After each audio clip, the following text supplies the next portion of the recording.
Welcome viewers. எல்லாருக்கும் நம்மளோட வாழ்க்கையில் அடுத்தடுத்து என்ன நடக்கும் அப்படிங்கிற ஒரு எதிர்பார்ப்பு இருந்துக்கிட்டே தான் இருக்கும். நடக்குதோ இல்லையோ அதை பற்றி தெரிஞ்சுக்கிற ஆர்வம் ஏதோ ஒரு வகையில் நம்ம தூண்டிக்கிட்டே தான் இருக்கும்.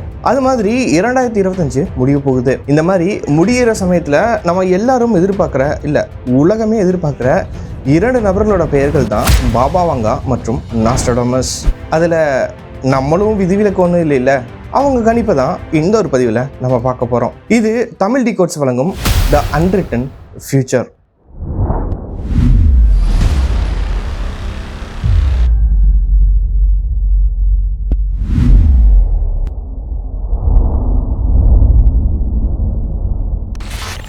நம்ம சேனலில் இங்கே புதுசாக பார்க்குறீங்கன்னா மறக்காமல் சப்ஸ்கிரைப் பண்ணிக்கோங்க. அப்புறம் கீழே வாட்ஸ்அப், டெலிகிராமோட லிங்க் எல்லாமே இருக்குது, அதுலேயும் ஜாயின் பண்ணிக்கோங்க. ஸோ ஒரு வீடியோ பப்ளிஷ் பண்ணோன்னே உங்களுக்கு நோட்டிஃபிகேஷன் அங்கே வந்து சேர்ந்துடும். இந்த வீடியோக்குள்ள போகிறதுக்கு முன்னாடி ஒரு சின்ன டிஸ்க்ளைமர். இந்த ஒரு பதிவில் நம்ம பார்க்குறது எல்லாமே ஒரு ப்ரெடிக்ஷன் தான். இது 100% நடக்குமா அப்படின்னு கேட்டால் அதுக்கான வாய்ப்புகள் மிக மிக குறைவு தான். அப்புறம் எதுக்கு இந்த ஒரு பதிவுன்னு கேட்டால் நம்மளோட ஆர்வத்தை ஒரு சாட்டிஸ்ஃபை பண்ணுறதுக்கான ஒரு சின்ன பயணமாக தான் இருக்கும் இது. இப்போது நம்ம வீடியோக்குள்ள போகலாமா? 2025 பாபா வாங்கா இல்லை நாஸ்ட்ராடமஸ் இவங்க சொன்னதில் ஏதாச்சும் நடந்திருக்கா அப்படின்னு கேட்டால் ஒரு சில விஷயங்கள் நடந்திருக்கு. இவங்க ஏஐ வரும் அப்படிங்கிறது ஒரு ப்ரிடிக்ஷன் பண்ணியிருந்தாங்க. இயற்கை பேரழிவுகள், அதாவது சுனாமி ஆகட்டும், எரிமலை வெடிப்புகள் போன்ற விஷயங்கள் நடக்கும் அப்படிங்கிறத ப்ரிடிக்ட் பண்ணியிருந்தாங்க.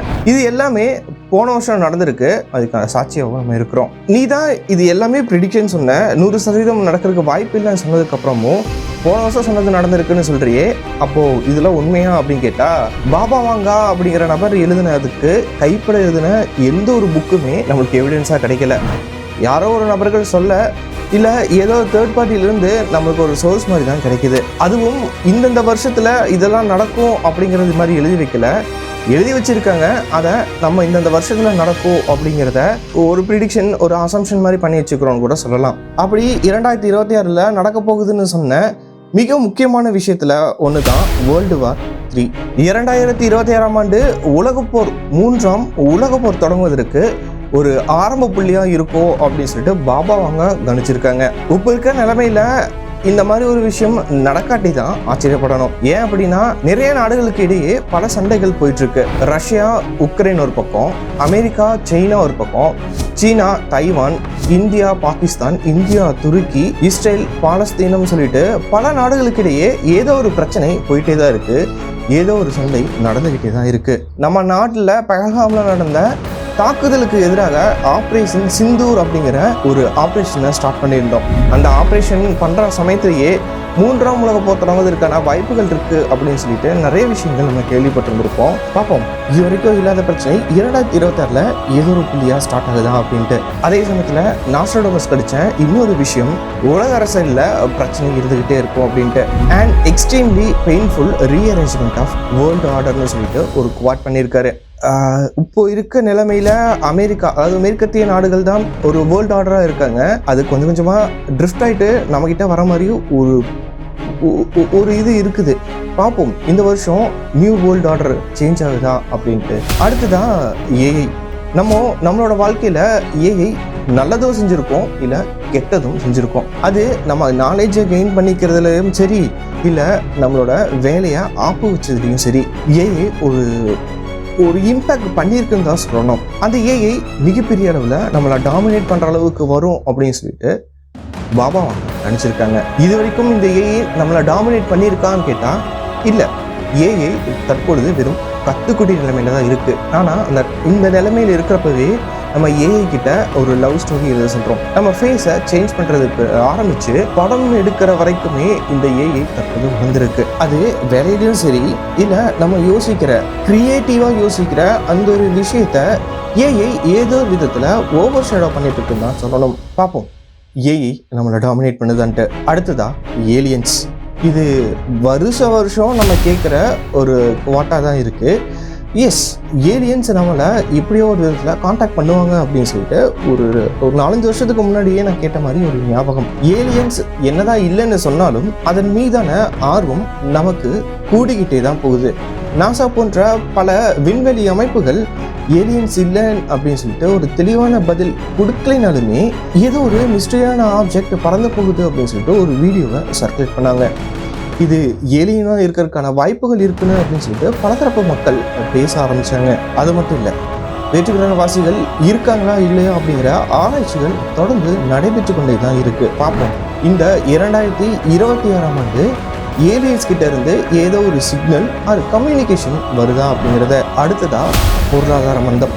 2025லேயே இந்த பொருளாதாரம் அப்படிங்கிறது பயங்கரமாக ஊஞ்சலாட்டம் ஆடிட்டு இருக்கு. அதுவும் ட்ரம்ப் அப்படிங்கிற ஒரு நபர் பதவியேற்றதன் பிறகு ஏகப்பட்ட மாற்றம் அப்படிங்கிறது நடந்திருக்கு.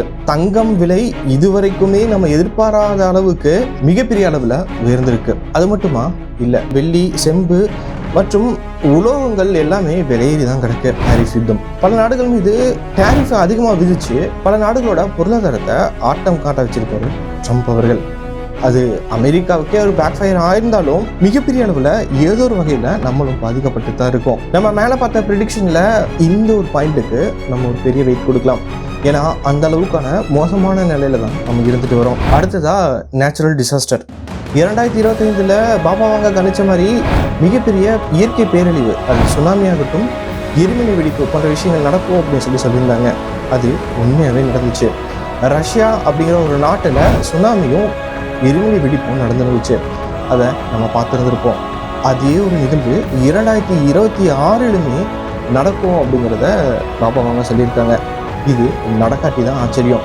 ஏற்கனவே நம்ம பருவநிலை மாற்றத்தில் தான் இருக்கோம். எந்தெந்த நாடுகள் பருவநிலை மாற்றத்தின் காரணமாக இந்த விஷயங்கள்லாம் பண்ணக்கூடாதுன்னு சொல்கிறாங்களோ அதே நாடுகள் தான் போர் அப்படிங்கிற விஷயத்தில் அந்த நாடுகள் தான் ஏவுகணைகள்லாம் ஏவி மற்ற நாடுகளில் அழிச்சிட்டு வராங்க. ஸோ இந்த நேச்சுரல் டிசாஸ்டர் அப்படிங்கிறது கண்டிப்பாக ஏதோ ஒரு வகையில் நம்மளை இம்பாக்ட் பண்ண தான் போகுது. நம்மளை மிகப்பெரிய அளவில் அச்சுறுத்தும் ஒரு மிக கொடூரமான நோய்னா அது கேன்சர். கேன்சர் தற்போது மிக அதிகமான அளவில் பல நபர்களை பாதிச்சுட்டு தான் வருது. முதல்லாம் கேன்சர் அப்படிங்கிற ஒரு விஷயத்த ஒரு பேரை சொல்றதுக்கு கூடவே பயப்படுவாங்க. ஆனால் ஒரு குடும்பத்திலுமே ஏதாவது ஒரு நபர்கள் இந்த கேன்சர் அப்படிங்கிற ஒரு விஷயத்தினால பாதிக்கப்பட்டு தான் இருக்காங்க. இப்படி மிக கொடூரமான நோயாக இருக்கக்கூடிய கேன்சர் போன்ற விஷயத்த முன்கூட்டியே ரத்தத்தின் வழியாக கண்டறியும் விஷயங்கள் பல நாடுகளில் இருந்துட்டு தான் இருக்கு. அது மிகப்பெரிய அளவில் கிடையாது. ஆனால் 2026ல் இந்த டெக்னாலஜியை மிகப்பெரிய அளவில் ஒரு கண்ட்ரி வைடாக பண்ணுற அளவுக்கான ஸ்க்ரீனிங் நடக்கிறதுக்கான வாய்ப்புகள் இருக்கு அப்படின்னு சொல்லிட்டு பாபா அவங்க ப்ரெடிக்ட் பண்ணியிருக்காங்க. இதுக்கான வாய்ப்புகள் அமெரிக்கா மற்றும் யூகே போன்ற நாடுகளில் இருப்பதற்கான வாய்ப்புகள் நம்மளுக்கு தெரிய வருது. ஏன்னா யூகேல நடந்த ஒரு ஸ்டடியில் இந்த ஸ்க்ரீனிங் ஒரு மிகப்பெரிய அளவில் நடந்துச்சு அப்படின்னா அது மிகப்பெரிய இம்பாக்டை ஏற்படுத்தும். கேன்சரை முன்கூட்டியே நம்மளால கண்டறிய முடியும் அப்படிங்கிறத சொல்லியிருக்காங்க. ஸோ வெயிட் பண்ணி பார்ப்போம் 2026ல் மிகப்பெரிய ஸ்க்ரீனிங் நடக்குதா அப்படின்ட்டு. ரத்தத்தை வச்சு கேன்சரை கண்டுபிடிக்கிறதுக்கான டெக்னாலஜி நம்ம இந்தியாவில் இருக்குதான்னு கேட்டால் இருக்கு. அது கமர்ஷியலாக இருக்குது. பட் மிகப்பெரிய அளவில் இருக்குதான்னு கேட்டால் இல்லை. மேலே சொன்ன இந்த விஷயங்கள் எல்லாமே 2026 நடக்குதா அப்படிங்கிறத நம்ம 2027 ஒரு பதிவு போடுவோம்ல, அந்த பதிவில் பார்ப்போம். இது போன்ற வேறொரு சுவாரஸ்யமான வீடியோவில் நம்ம பார்ப்போம். It's you, baby.